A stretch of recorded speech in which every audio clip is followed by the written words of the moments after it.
planter thing that we were thinking about is the Watex urban garden, Yeah. urban farm. They have different names for it.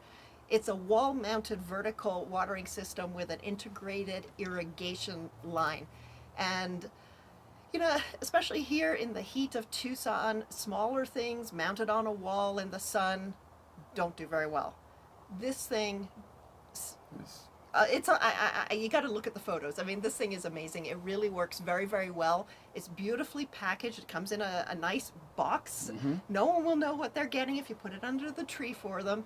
And it really works. And you can grow herbs, vegetables, flowers in it. Pretty much anything that will fit in the pots can grow in this system. The thing that I like most about it is the irrigation system. I mean, once you hook this 1/4-inch tubing up, you're good to go. Hook it to a timer and you never have to worry about it. Yeah. It's, so Sarah looks at it every day as Yes. well, and I think it's starting to attack you. About It is abundant, Yes. for sure, yes.